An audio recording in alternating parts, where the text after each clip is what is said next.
আওয়ামী লীগ ইস্যুতে আবু আলম শহীদ খান কি মনে করেন আপনি? না, উনি তো একটা রাজনৈতিক অ্যানালিসিস দিলেন এবং সেটার সাথে দ্বিমত করার কোনো সুযোগ নেই। আপনি আমাকে যদি জিজ্ঞেস করেন, আমি বেসিক্যালি মনে করি কোনো রাজনৈতিক দলকে বা কোনো গোষ্ঠীকে নিষিদ্ধ করে কিন্তু ফলাফল হয় না কিছু। আমরা তো এই দেশে জামাতে ইসলামকে নিষিদ্ধ করেছিলাম এবং তারপরে তো আমরা দেখেছি ফলাফল কি হয়েছে। এখনও হিজবুত তাহরির নামে একটা দল আছে, সেটা নিষিদ্ধ, এবং আমরা দেখি না তারা কি ধরনের শক্তি প্রদর্শন করে মাঠে। এবং আপনি নিশ্চয়ই যখন ফুটপাথ দিয়ে হেঁটে যাবেন, আপনার গুলশান এলাকায় দেখবেন কত পোস্টার লাগানো আছে তাদের নামে এবং কত বড় বড় মিছিল তারা করেছে আগস্টের পরে। তা এখনও তারা অ্যাক্টিভ আছে। তো নিষিদ্ধ করে আপনি আসলে কোনো খুব একটা বড় ফল নিয়ে আসবে এরকম না। আপনার যেটা হবে যে এইটাকে জনগণের কাছে ছেড়ে দিতে হবে। এবং আমাদের দেশে তো একটা দল ছিল না, মুসলিম লীগ, যারা পাকিস্তান তৈরি করেছিল। আপনি এখন মুসলিম লীগ খুঁজতে তো আমাদের বাতি দিয়ে খুঁজতে হয়, তাই না? কেন মুসলিম লীগের এই অবস্থা? বিকজ মুসলিম লীগের রাজনীতিটাই বাঙালির যে রাজনীতি, বাঙালি জাতীয়তাবাদের যে রাজনীতি, ওই রাজনীতির সাথে মিশ খায় নেই এবং তারা ওইটা করতে পারেনি। যার কারণে তারা আমাদের ভাষা আন্দোলন, আমাদের 54 যে নির্বাচন, পরবর্তী যে 62, 66, 69, 70, 71 তাদের ওই রোলটা ছিল না। ওই রোলটা না থাকে কারণে তারা নিশ্চিহ্ন হয়ে গেছে, তাদের এখন খুঁজে পাওয়া যায় না। আওয়ামী লীগ থাকুক, আওয়ামী লীগ জনগণের কাছে যাক, জনগণের কাছে গেলেই তখন বোঝা যাবে যে তাদেরকে জনগণ কতটা পছন্দ করে। যাওয়ার মতো অবস্থান ওই যেটা বললেন উনি, যার মতো অবস্থান আপনি যদি না রাখেন, তাহলে ওই যে একবার ব্যান্ড হয়ে গেলে তখন ব্যান্ড পার্টি হিসেবে তারা চলবে। এবং চললে তখন যে নেতৃত্ব, যাদেরকে আমরা দায়ী করছি এই গণহত্যার জন্য, যাদেরকে দায়ী করা হচ্ছে এই বিশাল অনিয়মের জন্য, দুর্নীতির জন্য, মানে অনেক, একেবারে বলতে গেলে এটা 1 মিনিট ধরে বলা যাবে কি তারা করেছেন। তাই 1 মিনিট আমরা বলবো না। তো সুতরাং তারা তো সুযোগ পেয়ে যাবে, তখন কিন্তু ওই নেতৃত্বে পরিবর্তন আসবে না। আওয়ামী লীগের নেতৃত্বে একটা পরিবর্তন আসার সুযোগ সৃষ্টি হয়েছে, বিশেষ করে যারা এখন নেতৃত্বে আছেন তাদের কাছ থেকে আওয়ামী লীগ নতুনভাবে আরেকটা নেতৃত্ব আসতে পারে এবং তারা রাজনীতি করতে আসুক। কত পার্সেন্ট ভোট পায় আমরা দেখি, কতটা সিট পায় দেখি আমরা। এবং ব্যান্ড করে দিলে তো আরেকটা সুযোগ সৃষ্টি হয়, নিষিদ্ধ পার্টি কিন্তু অনেক কাজ করতে পারে এবং সেই অ্যাবিলিটি কিন্তু আওয়ামী লীগের আছে। আপনি নিষিদ্ধ করবেন, তখন আন্ডারগ্রাউন্ডে যে দেশের অরাজকতা সৃষ্টি করা, এটা তো যে কোনো পার্টি করতে পারে, এটা ছোট ছোট নিষিদ্ধ পার্টি করতে পারে। আমরা দেখেছি না সিরাজ শিকদার সময় কি করতে পারে, গণবাহিনী কি করতে পারে আমরা দেখেছি না, ইপিসিপি এমএল মানে আমরা যে কমিউনিস্ট আন্দোলনগুলো ছিল, নকশালরা কি করতে পারে আমরা দেখেছি না। সুতরাং নিষিদ্ধ করা কিন্তু রাজনীতিতে একটা খুবই রিস্কি ফ্যাক্টর এবং এটা সলিউশনও না, এটা করতে পারে না। পৃথিবীর কোনো দেশে নিষিদ্ধ করে কিন্তু কোনো ফলাফল অর্জন করা সম্ভব হয়নি। না, 32 নম্বর বাড়ি যে ভেঙে দেওয়া হয়েছে, এটা খুবই অন্যায় কাজ হয়েছে, এ ব্যাপারে কোনো সন্দেহ নেই। আপনি এই বাড়ি ভাঙবেন কেন? এই বাড়ির যেটা ইতিহাস বললেন আপনি, পুরো ইতিহাসের অংশ, এটা ইতিহাসের অংশ হিসেবে থাকবে এবং যদি এর সাথে ফ্যাসিবাদী ইতিহাসও থাকে সেটাও থাকবে, আপনি সেটাও রাখেন, সেটাই আপনি ঠিক করবেন। কিন্তু এইভাবে বাড়ি ভাঙা, এবং আপনি বললেন যে সাধারণ মানুষ ইট নিয়ে গেছে, এটা কেউ সাধারণ মানুষ না। থাকে কিছু সাধারণ মানুষ থাকতে পারে, যেটা উনি বললেন, হ্যাঁ, anti Mujib, anti Bangabandhu, anti স্বাধীনতার লোক থাকতে পারে। বাট এই যে রড কাটছিল একজন লোক, তার ইন্টারভিউ পড়ছিলাম, তাকে জিজ্ঞেস করা হলো যে রডটা কাটতেছেন কেন আপনি? কয় আমি এই কটা রড নিয়ে যাই বিক্রি করবো, বিক্রি করে আমার ডিম কিনবো। আপনি বাংলাদেশে এই যে মানে মানুষ 4 কোটি মানুষ, হত দরিদ্র মানুষ আছে, তাদের প্রত্যেকের যে কোনো জায়গায় যে কোনো কিছু ঘটলে, আপনি একটা অ্যাক্সিডেন্ট ঘটলে আপনাকে উদ্ধার করার বদলে আপনার ঘড়িটা নিয়ে যাবে। এই তো বাংলাদেশের মানুষের এই যে এই অবস্থায় গেছে, এটাও তো একটা বড় ইস্যু, যেটা অন্তর্বর্তী সরকারকে বুঝতে হবে। এই লক্ষ কোটি নিরন্ন নিপীড়িত মানুষ রাস্তায় ঘুমায়, তাদের খাওয়ার জায়গা নেই, তাদের শোয়ার জায়গা নেই। তো সে যখন দেখবে যে আর এখানে একটা ভাঙা হচ্ছে, এখানে একটা যদি 2টা ইট নিয়ে যেতে পারে, তাহলে নির্ভর করে কি ব্রাদার আপনি কোন লেভেলে অ্যান্টি আওয়ামী লীগ, সেটা এটাই নির্ভর করে আপনার স্কেল অফ হেট্রেডটা কত বড়।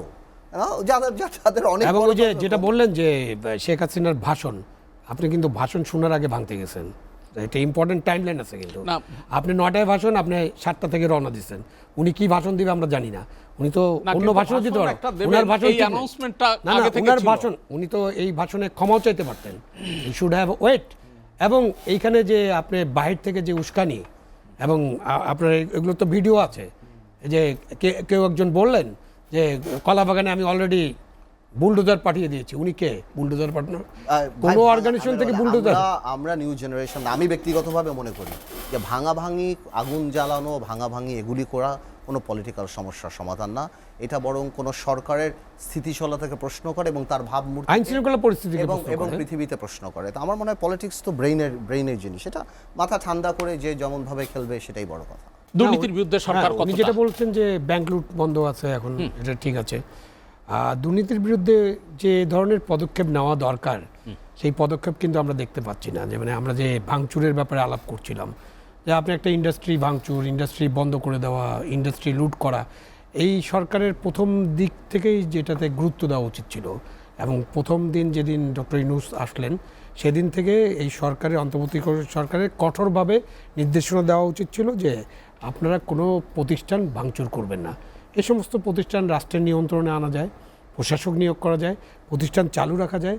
এই যে লক্ষ লক্ষ শ্রমিক যদি বেকার হয়ে যায় সেটা তো বাংলাদেশের জন্য একটা বিরাট সমস্যা। তো সেসব তো আমরা করে ফেলেছি, এখন তো আমরা রিটার্ন করতে পারবো না। এখনও সুযোগ আছে যে আমরা এই প্রতিষ্ঠানগুলোকে চালু রাখা, তাদের যে টাকা পয়সা যারা নিয়ে গেছেন, তাদের যারা আত্মীয় স্বজন এবং অন্যান্য যারা দেশে আছেন তাদের সাথে নেগোশিয়েট করে। কেন আপনি যদি ওই পদ্ধতির মধ্যে চলে যান যে আমরা ওই রাষ্ট্রের সাথে কথা বলবো, আরেকটা রাষ্ট্রের না, সাথে এটা কথা হবে বলবো, না। তারপরে এটা আপনি এইটা আপনি জেনারেশন কিছু রিকভার করতে পারবেন না। জেনারেশনের সামনে আমরা ফেয়ার ফ্যাক্স লাগাইছিলাম, আর লাভ নাই। একটা টাকাও রিকভার করতে আপনার হবে না। রিকভার করতে হলে আপনার এদের সাথে কথা বলতে হবে, এদের সাথে নেগোসিয়েশনে যেতে হবে। নেগোসিয়েশন মানে ওদের বেনিফিট না, তাদেরকে বুঝতে হবে ফ্যাক্টরিগুলি চলতে দিতে হবে। 40,000 50,000 শ্রমিক আছে, বেতন আছে, আপনার ওই সিস্টেমের মধ্যে থেকে আনতে হবে।